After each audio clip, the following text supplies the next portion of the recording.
What are the ethical implications of corporate involvement in social justice movements or pride parades, like the famous LGBTQ pride parade that occurs in New York? Today we will explore this issue and so much more.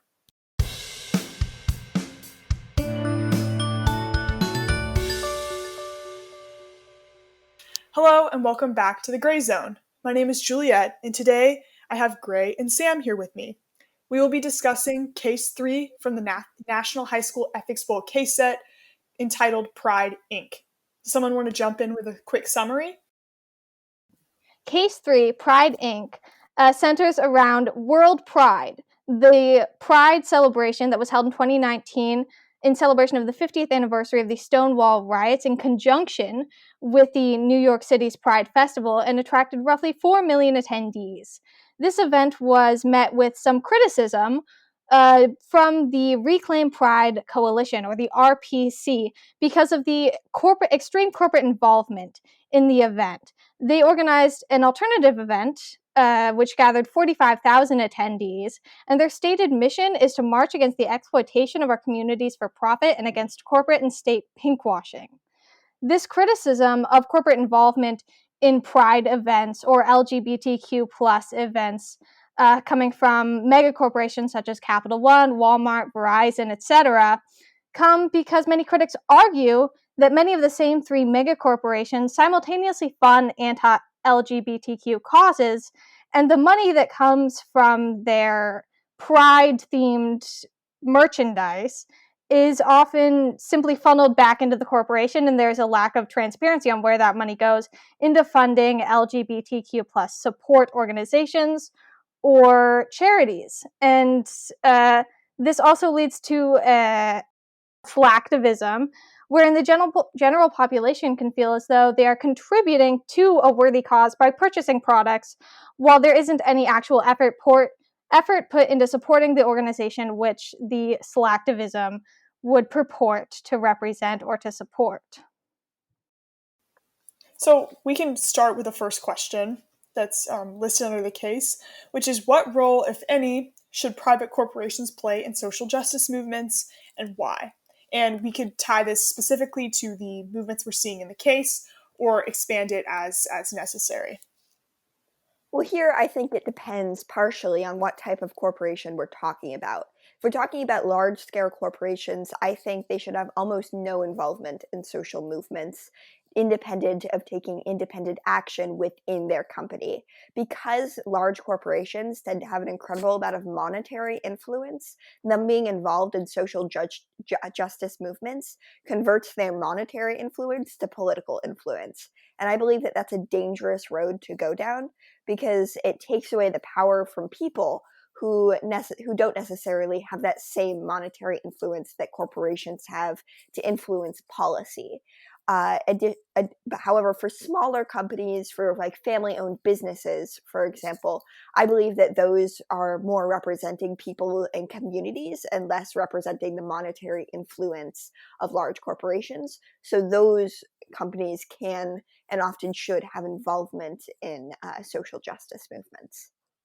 Something really interesting I found in researching this case is how smaller organizations, specifically to the LGBTQ plus Pride festivals that are held all around the world, but specifically in the United States, smaller organizations that are primarily LGBT owned or whose main and sole purpose is to support the LGBT community in various ways are priced out of being a part of the major Pride celebrations in New York or in Chicago or Boston or LA or any of the major really hubs of Pride celebrations in the United States, because of the presence of mega corporations who can pay more to be essentially advertised in the celebrations or in the large floats. And so then we don't see representation from the actual community that the parades are supposed to be supporting and representing and celebrating, really. So it's an interesting conflict where you have corporations buying in and then pricing out the actual people that are supposed to be represented in whole. I think that's something really interesting to consider, but a question that I would throw into the mix here, just to kind of to provide an alternate viewpoint to this idea, would be that aren't there some resources that large companies with a great deal of monetary support, aren't there some services or goods that they can provide that are essential for these parades or these events, right? For example, if you need some type of security to keep people on the like, in the parade safe and for crowd control, or to block off to even like block off a street, for example, that requires security or signs, and or even or directional signs on where people ought to go, parking signs where people can park. That all requires resources that aren't cheap. And some might argue that it's good that some corporations get involved because they can help bolster the cost of these to help make these events a success. But this really gets to the heart of what Pride is supposed to be, and looking at the history of Pride and the celebrations or the parades that we now have to represent the LGBT community in June, because this is seen, the growing corporatization of Pride was a term used a lot in the articles that seems to be implying that modern day Pride celebrations are ignoring or choosing to forget the history of Pride and why Pride was first started, which was Stonewall, which was a riot started by a Black trans woman, Marsha P. Johnson, and others. And so it happens in conjunction with the whitewashing of Pride, the pinkwashing of corporatization of Pride.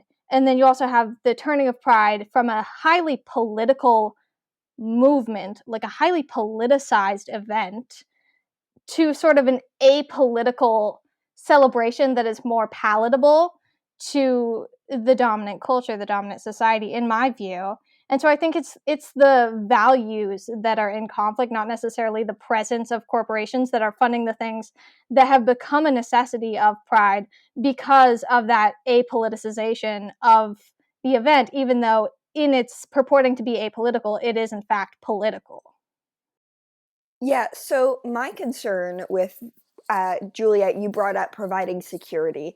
And I think providing security for a pride parade is one thing, but marching around with floats and signs, handing out rainbow buttons with with a corporation's name on it is a completely different thing.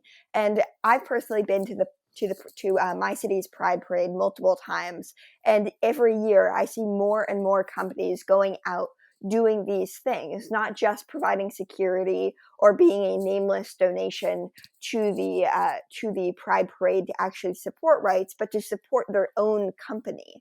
And it's this that concerns me, because by plastering your brand name everywhere, these corporations are benefiting off of the suffering of entire populations. LGBT youth have some of the highest suicide rates of any population. That is not something that corporations should be able to profit off of. Additionally, LGBT youth and homelessness have a lot of intersectionality there. This is, once again, not something they should be able to profit over. And once again, providing security in a nameless way to simply support the Pride Parade is one thing, but being the name in the Pride Parade is another. It's a difference between direct involvement and support. Okay, so I have a few things in response to that, and I think the first thing that I wanted to touch on was the idea that these companies are profiting off of the suffering of other people. And personally, when I read this case, I saw the pride parades and the marches as a celebration of the LGBTQ plus community, and a way to advocate for equal rights and for respect, and just for greater liberties for everyone. I didn't see it as a representation of pain or of suffering. Instead, I saw it as a sign of hope and a sign of joy for the future, and in seeking to expand awareness and to bring light to the causes that people have championed, and what more needs to be done. So in supporting these, I almost saw it from the opposite perspective, where companies were trying to champion this cause and trying to celebrate like this fight for progress, rather than funding the suffering, like funding. I I feel like there's two ways to look at it, where you could see one person could say, hey, once all rights are equal, we won't need these events, so then the companies won't be profiting. But I would argue that it should be the opposite, right? Just because, let's say, in the future, equal rights are achieved and these causes have, like, there's been so much great work done where people can finally live freely and there's more equal rights. I would argue that the pride parades wouldn't just stop. Like, I think that advocacy and that representation would still continue on. So to say that the corporations would just be profiting off of what's going on now, I find slightly problematic, because I don't think that all of these would just stop as soon as suffering ends, and I think that's pretty clear. And then I think something else that I wanted to address was the idea that in approaching this case, I kind of feel like corporations are faced with a double-edged sword, right? And that if a company were to just cease all donations to, and it doesn't have to just be LGBTQ plus causes, we could say any social justice movement, right? If they were to cease donations to that, and we'll frame it in the lens where their donations would be aiding people, right? It wouldn't be a counterintuitive social justice movement. It would ultimately be expanding the liberties of more people and creating more fulfilling lifestyles for everyone. If they ceased donating there, I can predict that the public would be outraged. They would say, you have all of this power, you have all of this privilege, why aren't you using it for good? But when they do donate, they're either told that they're not donating enough or they're being greedy for donating. Like, how do you balance that? What can you do anything right in that situation? And even when it comes down to, like you said, hey, don't report what you're donating for this parade, be anonymous. There's a conflict there too, because we want companies to be anonymous, or we think we do, when they make donations to large-scale causes. But then at the same time, we so often demand transparency from their spending. And we want to know, like, hey, if you have a pride pack, you need to tell us where that money's going to go. So it's the idea of, I don't know if they're profiting off of the suffering, and then that idea of that double-edged sword. It's like, what can you actually do then to help support these causes if you can't, or at least in the public eye? Because no matter what people say, I still think that there's this insatisfaction that the public is left with, that they know that a corporation is sitting on piles of money and they're refusing to donate that to organizations or groups that will make people's lives better overall. Yeah, so starting on the celebration bit, I agree. The Pride Parade is totally a sign of celebration and a sign of hope, but the reason it exists is because of previous suffering. We only need this sign of hope because in the past, LGBT communities have been so heavily discriminated against. And it is a form of political speech going to these Pride Parades. While we are celebrating, there are speakers talking about their personal struggles and how we made it and how people are making it through these struggles. There are people with signs asking for health care. It is a political parade. And the Fair. only reason it exists is because of this suffering.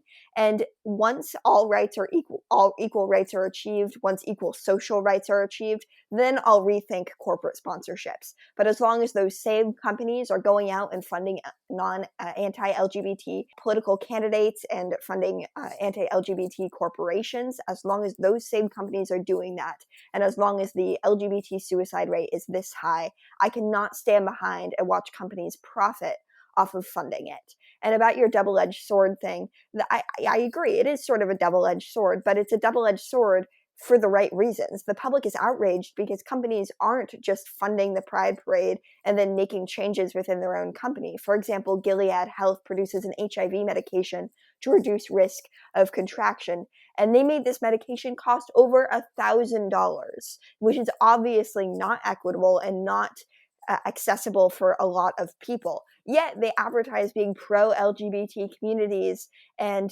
they go to pride parades. This is essentially greenwashing, but for LGBT communities. And that's the double-edged sword that LGBT people and people going to pride parades are feeling, because these corporations are putting their names all over these pride events, but then not matching that with actual action. I think it's interesting how, in the context of LGBTQ historical suffering and discrimination and terrible mistreatment from the dominant society. We are not questioning the structures that allow this discrimination and suffering to be perpetuated historically and to the current day, and not looking at the historical truths that have led to such strict value judgments on relationships or on gender identity or on any kind of identity that falls outside of the heteronormative or the binary, right? Because we're not questioning the existence of these corporations within the context of pride, and we're not questioning the existence of governments in the context of pride. And stick with me because this is going to get a little bit more radical than where I've already gone. And I think you're going to, I think I've already lost you. But we have to look at the history of why the LGBT community has been marginalized, which is looking at the history of colonization and the history of white supremacy all across the world. Why we're centering the United States in this whole conversation, because the case is very US-centric. It's looking at New York. It's looking at companies that are primarily sponsoring prides in the United States. And it's rejecting the existence of like all international pride communities. Or in the articles, it's seeming to establish the United States as the kind of the nucleus of pride celebrations, and then that is spread out across the world, and it seems to be perpetuating this notion of US exceptionalism and US hegemony in making value judgments and in being a leader for progressive values without actually questioning what it is that we're perpetuating. And I found a really wonderful article, I thought, by Peter Tatchell called "Pride Has Sold Its Soul to Rainbow Branded Capitalism." So you can get a lot from that article already, from that title already. But it's looking at the history of pride as a protest, and as a specifically political protest that is intersectional and that is focusing not just on anti-LGBT prejudice and discrimination, but also questioning marriage and the concept of the nuclear family and patriarchy, and was specifically looking at the particular struggles of Black women, trans women, the workers' movements. Like, it's looking at fundamental social change and intersectional ideology and standing together with all oppressed people, rather than just focusing on a very limited set of people and then questioning corporations' involvement in only pride, right? Because pride is so much more intersectional than just a gay white man in a middle-class working family, right? But that is the average consumer that corporations are targeting, because they're the ones who are statistically more likely to have money to purchase pride-themed items. That is the market niche that is being capitalized on here, and that is not representational of the LGBT community as a whole.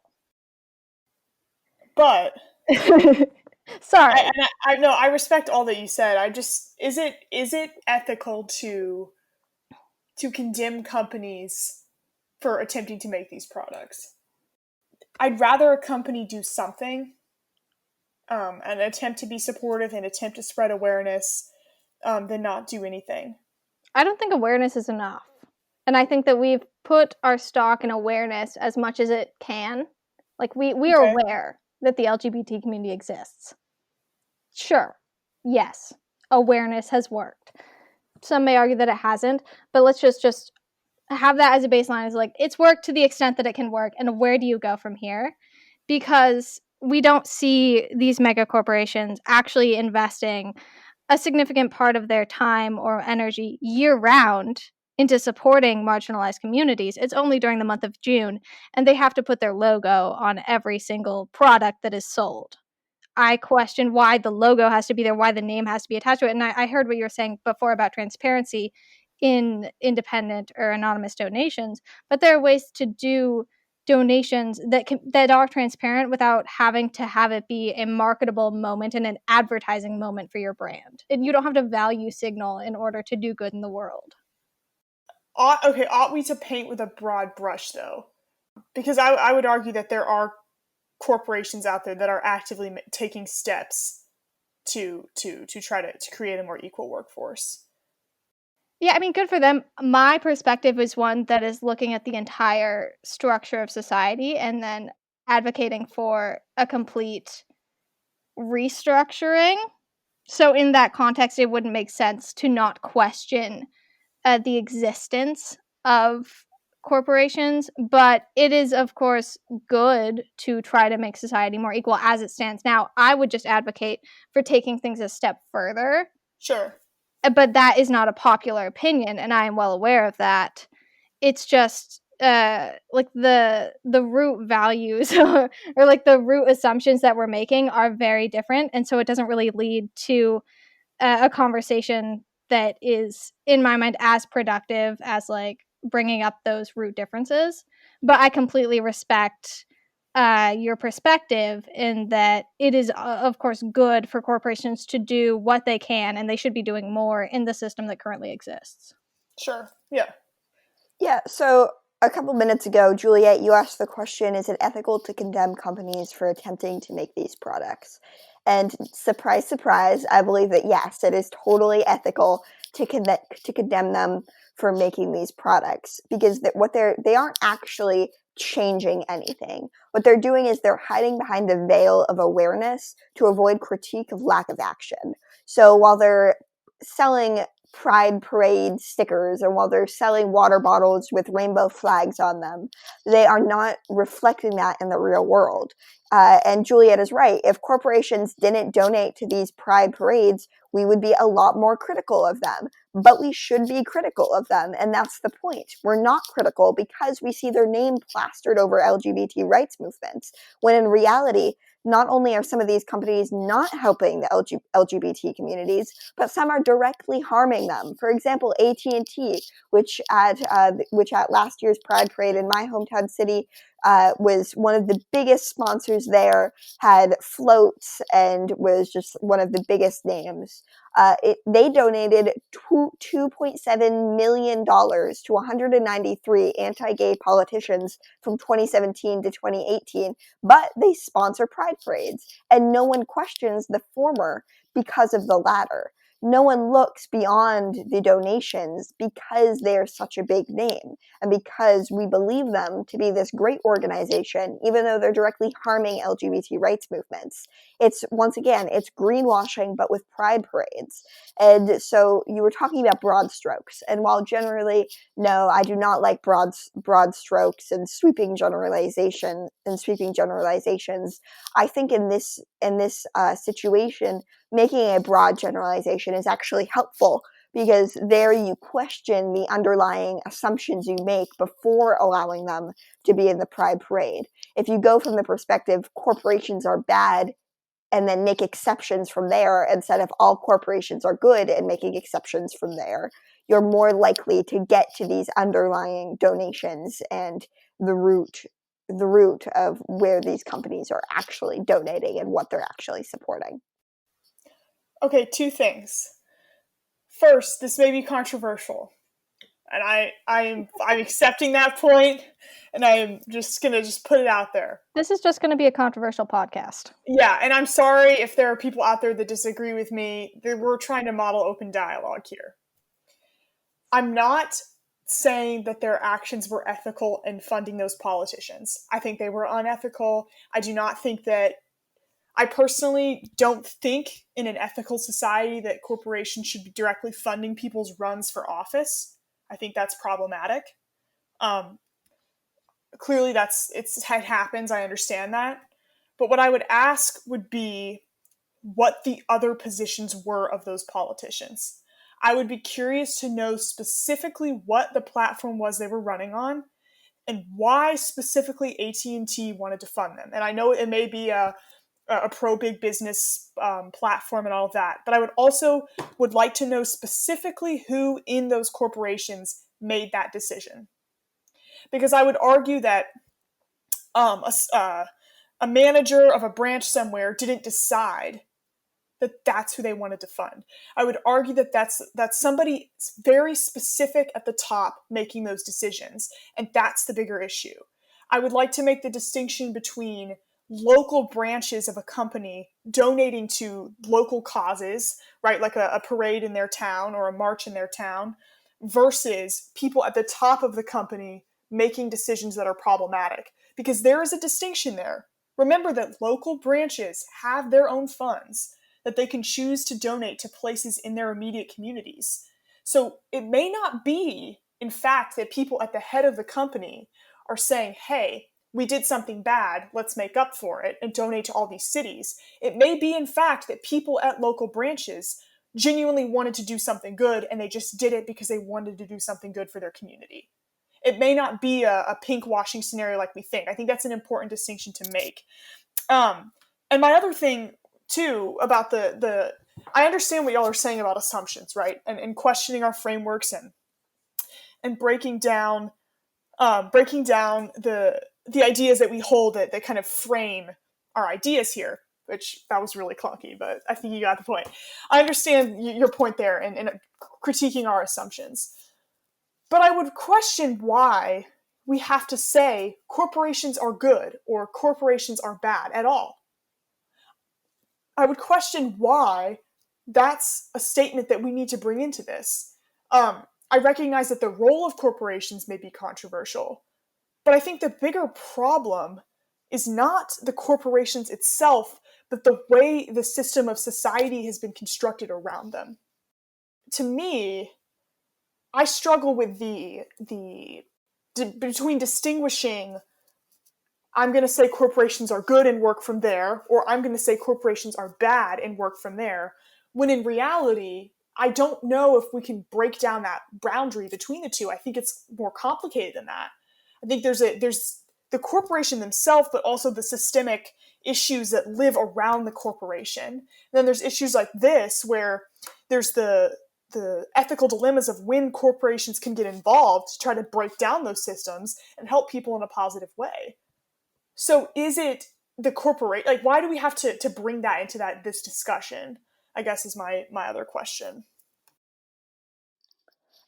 Okay, so on that, first, you were talking about independent branches and donations, and I'm sorry, but a local branch putting a brand logo on every Pride-themed item still gives money to these corporations, even if it's not the same person who's funding both anti-LGBT rights movements and pro-LGBT rights movements at the same time. The effect is still the same. It's still protecting these companies from criticism, and it's still protecting the leaders of these companies so that they can continue funding anti-LGBT rights movements. It still has the same impact.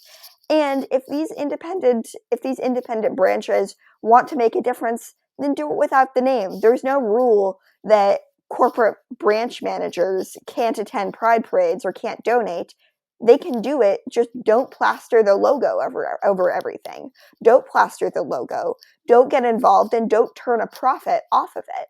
Like, just make it two separate things. There's no reason it needs to be a company donating and not just an individual donating, or a company donating but without the logo, just pure donations out of the good of their heart. There is no reason they should be turning a profit and putting their logo over everything. That is simply self-interest.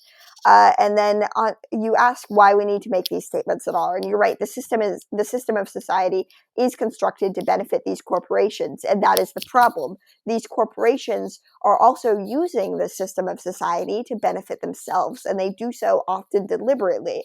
They use their monetary influence to influence politics in order to gain a political advantage and to further their own power. It's the reason we need to be critical of these corporations is because they're using their power often to harm others.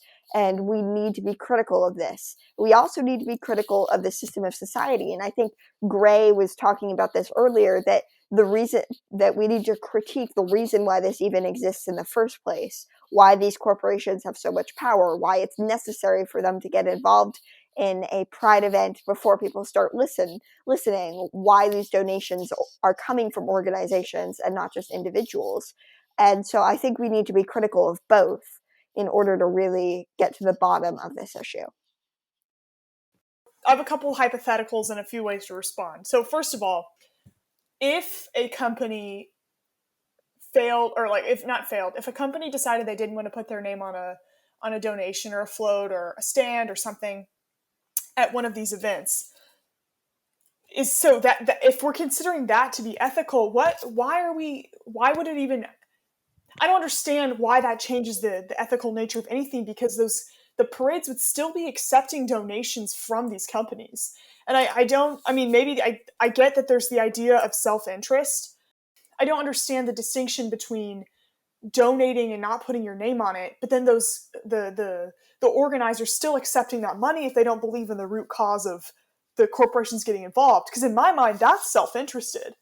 That's not being transparent. So if you're going to accept the money but not put the name on it just because you need that money, that shows that that money is vital, but it's also a form of self-interest in itself, because it's still accepting the values of a company that you may not agree with for the purposes of the money. I just get confused. It's like a circular reasoning in my mind that I get lost. And then it ties into my other question, which is, why would it be more pure not to have your name brand?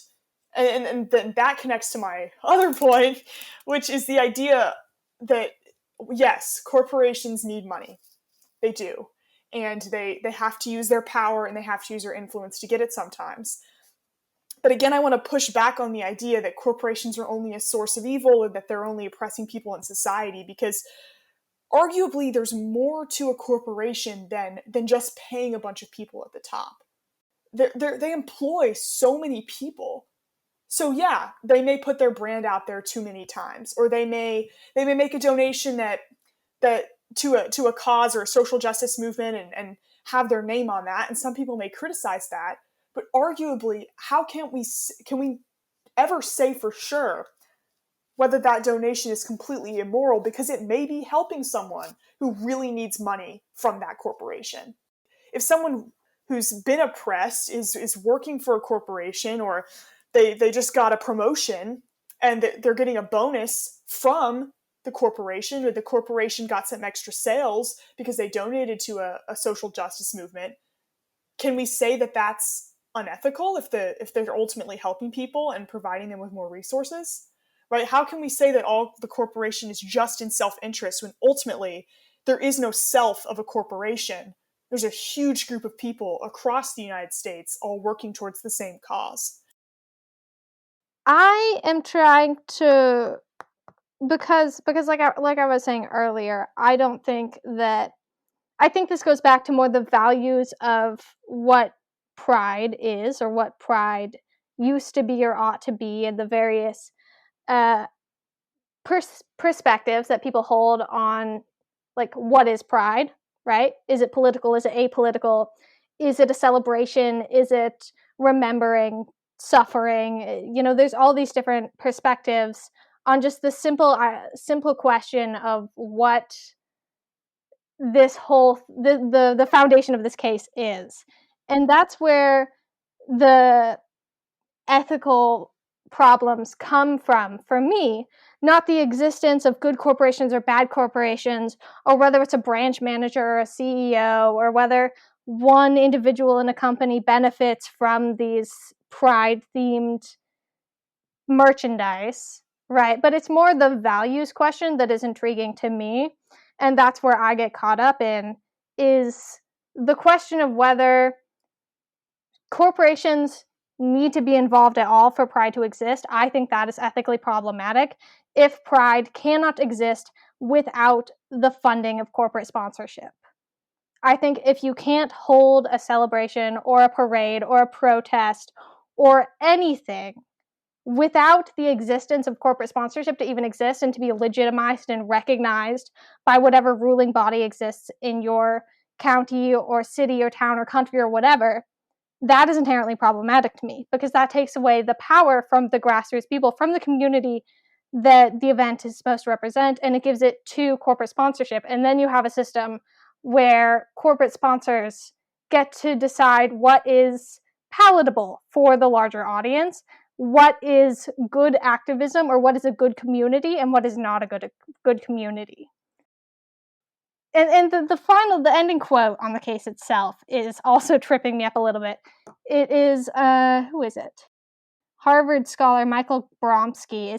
He says, what we're seeing in terms of corporatization and consumer influence is a completely logical outcome of a gay rights movement that was predicated on a series of reforms, all geared towards acceptance. And there's that word again, like acceptance, right? Then he continues to say, full citizenship in America has always been predicated on the ability to consume. So why would it be different for LGBTQ people? And the assumptions made in that sentence, in that statement, are so deeply problematic and antithetical to what I perceive Pride to be, what the gay rights movement to be, what most social justice movements to me are antithetical to the statement that full citizenship in America, or to be recognized as a person in the United States, is predicated on one's ability to consume, is deeply problematic. Right? So the assumptions that are being made to the existence of corporate sponsorship or corporate money and pride is where I get tripped up, because I can see getting lost in the semantics of whether it should be an anonymous donation or whether you should have your own merch there and whether you should profit off of it. But the existence of the problem at all is, I can't think of another word besides bad. So do you mean like the fact that there is this reliance at all? Like yes, the reliance on corporate money in order to exist and in order to be legitimized for the LGBT community to have this perceived acceptance, which seems to assume that Pride is no longer a protester or an event geared towards not getting more rights, but working towards a more accepting society, towards an equal and equitable society, right? The reliance on corporate money, and then the bars that are put up for deeming who can be seen at Pride and who can't based on the corporate sponsorship there. That's where I get opposed to this whole idea. Okay, so moving back to some of the stuff that Juliet was saying a couple minutes ago, she asked how it changes if corporations suddenly don't put their names on products during Pride events. And to me, it changes in two ways. Because first of all, they're no longer profiting. If they're simply giving a nameless donation, they're not getting as much profit as a result of this. And so this weeds out the intention a little bit, where it's no longer a move for self-interest, but a genuine care for LGBT rights. And secondly, it no longer provides a shield for critique, where companies, if they provide a nameless donation, are still able to be critiqued, or are more likely to be critiqued by the general population than corporations that are very loudly boistering their name at a Pride event. They are, because it's no longer a shield and it no longer deflects this critique. If these name brands are also supporting LGBT rights, then good for them. Like if they're doing both, if they're donating and they're actually doing everything they can to support LGBT rights, then that's a different story. But you cannot support LGBT rights while simultaneously supporting anti-LGBT candidates with millions of dollars, providing little support for your workers, and then you cannot do this and then claim to be an advocate. Like, I'm sorry, but no amount of donations to a Pride event, no amount of rainbow stickers can make up for supporting these candidates and not making these changes within your own corporation. That is pure self-interest, and that is purely just shielding a company, shielding itself from critique by positive media attention. That is it. And you mentioned how some of this money might go back to the workers. And once again, I'm sorry, but this is not a case of trickle-down Pride economics. Workers in these companies are often paid minimum wage, given low health benefits, etc.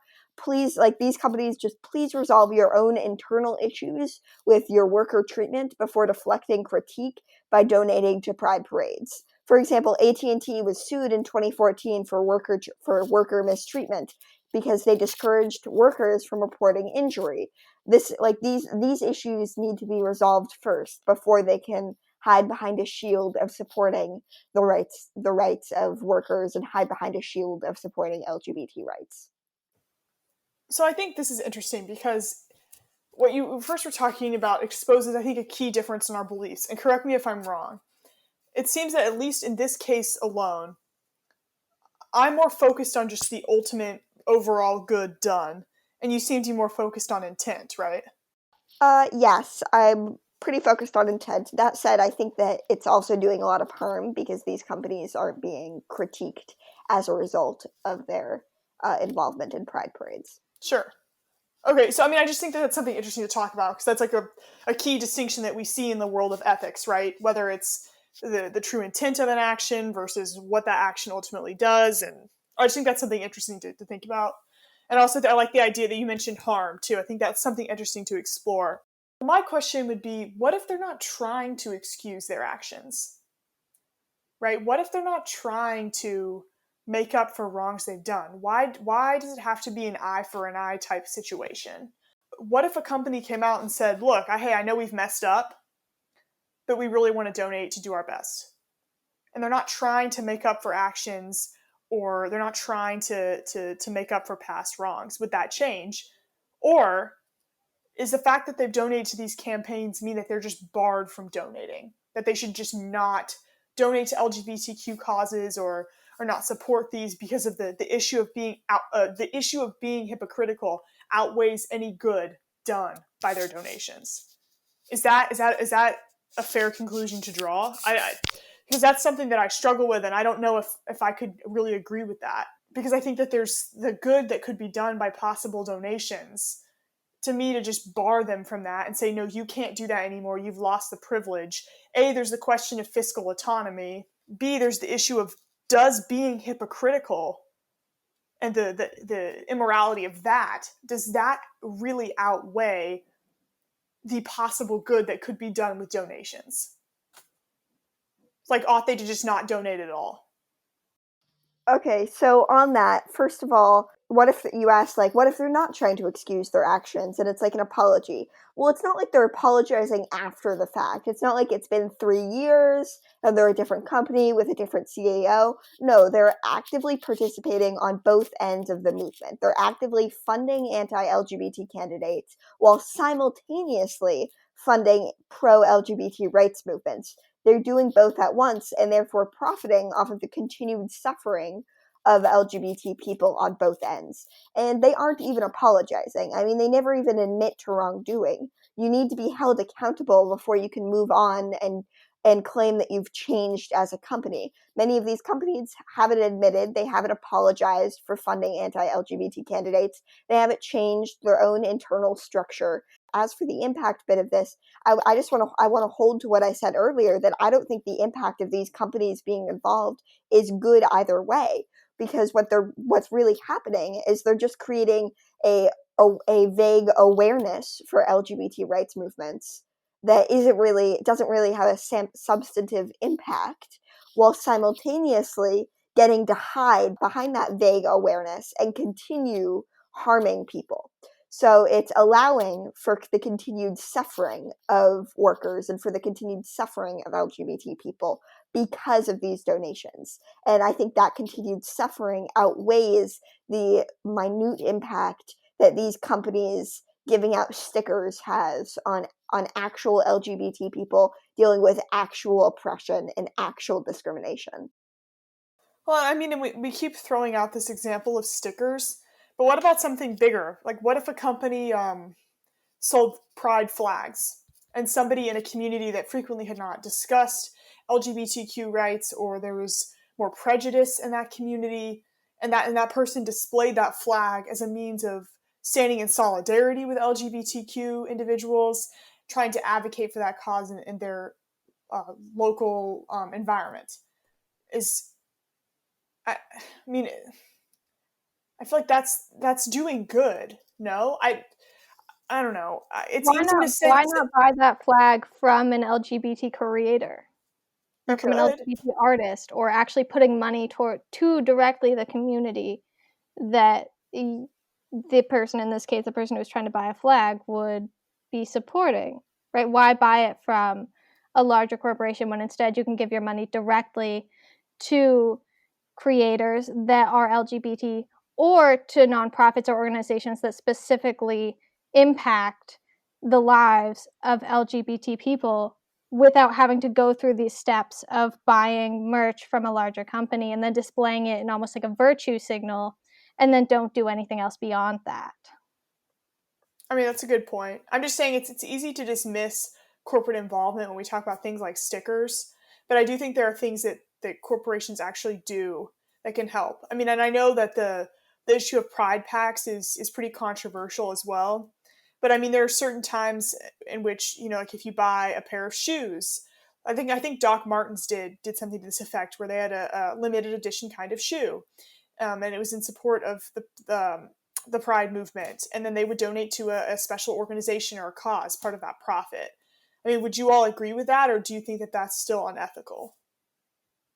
If they're donating all of the profits to an LGBT, pro LGBT organization, and I mean all of the profits, if they are simultaneously helping their own workers, if they're simultaneously making changes within their organization to actually benefit the community they claim to be helping, then sure, then that's okay. However, I've yet to find a single company that is doing all three of those. Is purchasing or promoting popular Pride-themed products sufficient to make one an ally to the LGBTQ plus community? Why or why not? No. Put your money where your mouth is, essentially. If you're not a member of the LGBTQ plus community and you are trying to be an ally to the community, and all you do to support the LGBT community is buy some Doc Martens shoes, right? That are rainbow themed or whatever other product that isn't from an LGBT creator or isn't directly donating to LGBT charities. If you're not actively challenging the assumptions and the prejudices that exist in our current society that have allowed for decades of discrimination and of harassment and of hate crimes to exist, and if all you're doing is purchasing some merch to show that you're a good person because you support the LGBT community, then that's not allyship. That isn't doing anything tangible to support the community. And it's not actually making any change in the world because you're not questioning why it is that we still have to have these kinds of pride events and celebrations and protests and fights, why we still have to have them to this day and why they will continue on to this day, and why this is still such a horrendously large political issue. This issue of human rights, why it's still a political issue to be questioned to this day, it's not enough. I agree with you. I think that's very well said. Great. Yep, I agree too. Oh, yeah. See, we end on a consensus here, and I don't mean to come out. I'm not trying to come out and say like everybody should be supported by corporations. I hope that's clear. I do ultimately think that it's up to the individual movement to decide what they want to do, and I would never judge a movement for either not wanting corporate involvement or wanting corporate involvement. I hope that that's, I think it's a to each his own scenario in my mind. I'm just speaking of the ethicality of it all. But I'm glad that we can all end on something we agree on. I think it's an interesting case because of all of the assumptions that are inherent in it. And, I think that without a lot of extra research that isn't provided, Yeah. that you would have to do on your own, it's kind of hard to have the conversation that at least I was thinking that was going to happen based on this case. And a really fascinating conversation, I think, did happen. I don't think it does justice to the history of pride in the history of the LGBT community, and especially the global history, long history of non-heteronormative and non-binary identities and societies in which this wasn't really an issue that were then destroyed in the conquests of colonialism and white supremacy. Any last remarks? That was a fascinating discussion. I really enjoyed having it with you guys. Juliet, while we disagree, I think, about a lot of things within this case, I find your knowledge about this to be remarkable and would love to talk about this further with you. It was a fascinating discussion. And Gray, your critique of society and the way we operate was also fascinating, and I hadn't really thought about a lot of that. So thank you. Well, and the same goes to you, Sam. I think it's nice to be able to sit down and just talk open-ended for a while. That was this week's edition of The Gray Zone. Thank you so much for listening. If you have any comments or questions that you would like to add, we have an email account, The Gray Zone Podcasts, that's podcasts plural, @gmail.com. We'll be sure to include that in the description below. If you leave us a comment or a question, we will do our best to address it in a future episode. These cases are from the National High School Ethics Bowl case set, which can be found online. We encourage you to engage in this type of dialogue in your daily life and see if you can find an Ethics Bowl program near you to get involved with. Thanks again for listening.